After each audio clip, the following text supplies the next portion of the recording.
Got dandruff in your hair? Here's how to make an anti-dandruff shampoo at home using just 2 simple ingredients. Before you watch this video, please take a moment. Just subscribe our YouTube channel by clicking the subscribe button, then tap the bell icon so you will be the first to know when we post new videos daily. Today's video discusses how to make an anti-dandruff shampoo at home. Here's how to use these 2 ingredients to get rid of dandruff. Take a bowl and pour a dime-sized amount of your regular shampoo. Add a teaspoon of castor oil. Mix 1 teaspoon of glycerine.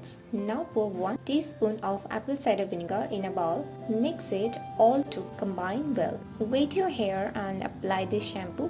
Mix on your scalp and work your way down to your hair. Leave it on for 10 to 20 minutes and rinse off with lukewarm water.